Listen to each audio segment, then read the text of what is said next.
Saudara hadirin ma'asyiral muslimin rahimakumullah. Jadi kesederhanaan dan kezuhudan ini bukan lewat teori disampaikan oleh Umar, bukan lewat penataran seluruh aparat, tidak, lewat contoh konkret. Inilah saya, contoh sederhana dan zuhud. Bagaimana saya akan bisa merasakan penderitaan rakyat kalau saya sendiri tidak pernah menderita? Bagaimana saya akan tahu sakitnya lapar kalau saya belum pernah kelaparan? Maka tanpa penataran, tanpa upgrading segala macam, berhasil karena prinsip keteladanan. Beliau jadi contoh utama. Dan sumber utamanya tentu tidak lain karena contoh dari baginda Nabi besar Muhammad sallallahu alaihi wasallam. Dua, sederhana. Yang kedua, zuhud. Yang ketiga, sifat yang menonjol dari kekhalifahannya adalah adil.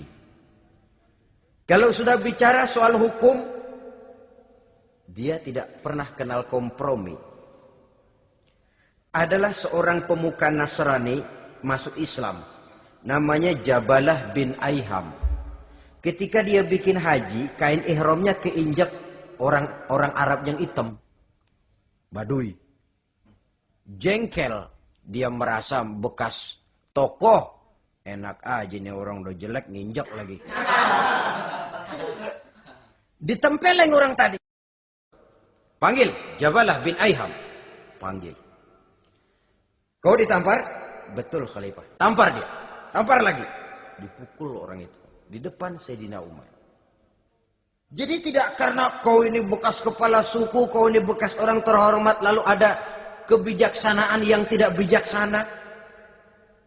Kebijaksanaan yang akhirnya jadi tidak bijaksana. Dan itu memang sudah dimulai dengan memblokir keluarganya. Tidak satu keluarganya pun yang boleh mempunyai perasaan bahwa menjadi keluarga khalifah merupakan fasilitas dan keuntungan. Kau jangan makan di atas punggungku. Kau jangan menikmati fasilitas di atas keringatku. Dan tidak ada keinginan mewariskan jabatan khalifah kepada anak-anaknya.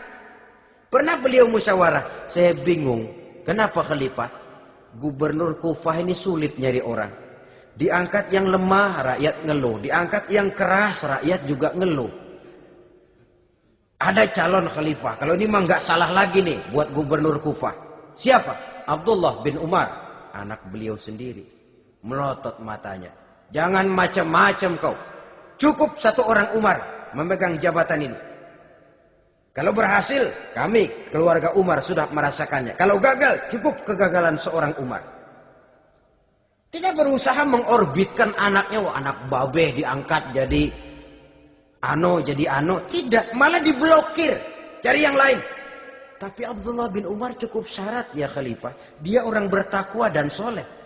Yang takwa dan soleh bukan cuma anak Umar. Anak orang lain juga banyak yang takwa dan soleh. Itu prinsipnya. Sehingga ketegasannya ini membuat orang jadi sungkan. Dan tidak seorang pun berani kirim-kirim upeti hadiah. Pernah itu ada pejabat dari Azerbaijan kirim makanan. Kue, mending apa? Kue. Gitu dicicipi enak. Enak juga ya kue ini. Enak khalifah. Ini di sana apa makan rakyat biasa? Bukan. Ini makanan orang-orang VIP.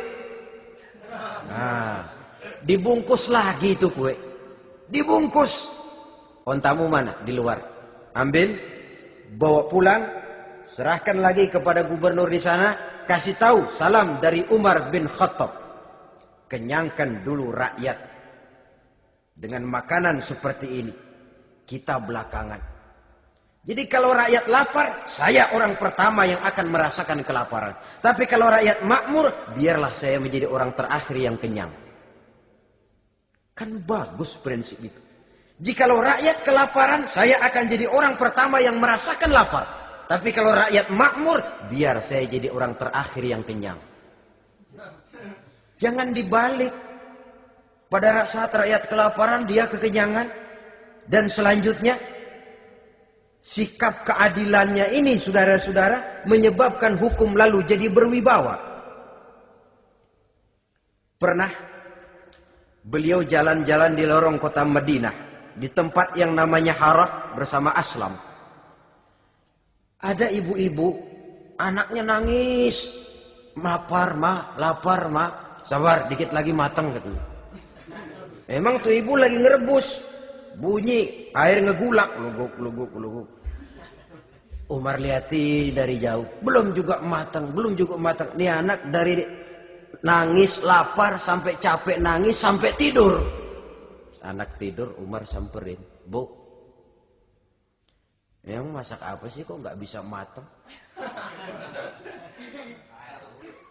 Saya nggak masak apa-apa tuan. Itu pating kerubuk apa? Ketika dibuka ya cuma air saja. Subhanallah, ibu sudah ngebohongi anak ibu sendiri. Habis harus bagaimana tuan? Saya sudah nggak punya makanan untuk dimasak. Sementara perut nggak kenal kompromi. Jalan satu-satunya ya terpaksa anak saya bohongi. Saya bilang sebentar lagi matang sampai dia tidur sekarang ini. Memangnya Khalifah Umar gimana sih ngurusi rakyatnya? Subhanallah, dia orang zalim. Dia yang memegang urusan kami, tapi dia nggak tahu nasib saya. Anak kelaparan, keluarga terlantar. Oh begitu. Iya, zalim betul Umar bin Khattab itu. Kalau begitu ibu tunggu sebentar. Dia pulang bersama Aslam menuju Baitul Mal. Dia ambil tepung 1 karung, dipikul sendiri. Dipikul sendiri, kata Aslam, ya Khalifah biar saya yang bawa. Jangan. Kenapa Khalifah? Apa kau kira kau sanggup mikul dosa saya di akhirat nanti? Biar saya yang mikul sendiri. Dia bawa ke tempat tuh ibu-ibu. Dia masakin sendiri. Nah bu, sudah matang, persilakan masak. Makan. Alhamdulillah Tuhan. Mudah-mudahan Allah memberkahi Tuhan. Tuhan lebih baik dari Umar bin Khattab yang zalim itu. Memang sebenarnya Tuhan siapa kata tuh ibu? Saya. Iya. Saya ya Umar bin Khattab yang ibu bilang zalim itu. Gemetar si ibu. Tapi memang peka dan menghargai kritik orang. Tidak membungkam setiap orang yang nadanya sumbang atau berbeda. Kadang beliau berkata, saya khawatir karena orang terlalu segan dengan saya lalu nggak ada yang berani negor kalau saya salah. Kan begitu biasanya. Karena sudah terlalu segan lalu semuanya orang mau diaminin saja. Asal dibilang nggak benar marah, jengkel. Lalu disingkirin, maunya diiyain, ingge kula nuwun. Oke bos. Beliau bilang saya khawatir kalau tidak ada orang yang mau menegur kesalahan saya jika saya terlanjur nanti. Tahu-tahu muncul orang. Demi Allah, saya akan menegur Tuhan dengan pedang saya ini. Cerah mukanya, senyum bibirnya. Alhamdulillah, anak muda, saya memerlukan orang macam kau. Yang berani berkata ya terhadap yang benar dan tidak terhadap yang tidak benar, apa dan bagaimanapun resikonya. Di sini kelihatan sikap beliau menghadapi orang yang berbeda pendapat. Keadilan, keberanian dan ketegasan, cepat menerima kebenaran, merupakan serentetan dari sifat-sifat utama beliau sejak masuk Islam sampai menjadi khalifah yang kedua. Bahkan dengan jasa beliau, Islam kemudian tersebar, menembus dinding Jazirah Arabia, memasuki Bizantium dan Persia, sehingga beliau juga dikenal sebagai periode Al-Futuhat Al-Islamiyah. Nah, saudara-saudara, inilah cuplikan kecil dari kehidupan seorang agung dan besar yang memang sangat terbatas kata-kata untuk melukiskan kebesaran itu. Namun yang secuplik ini mudah-mudahan menjadi sumbangan moral dalam rangka kita memperbaiki diri menuju kehidupan yang lebih baik. Terima kasih banyak atas segala perhatian. Mohon maaf atas segala kekurangan. Usikum wa nafsi bitaqwallah.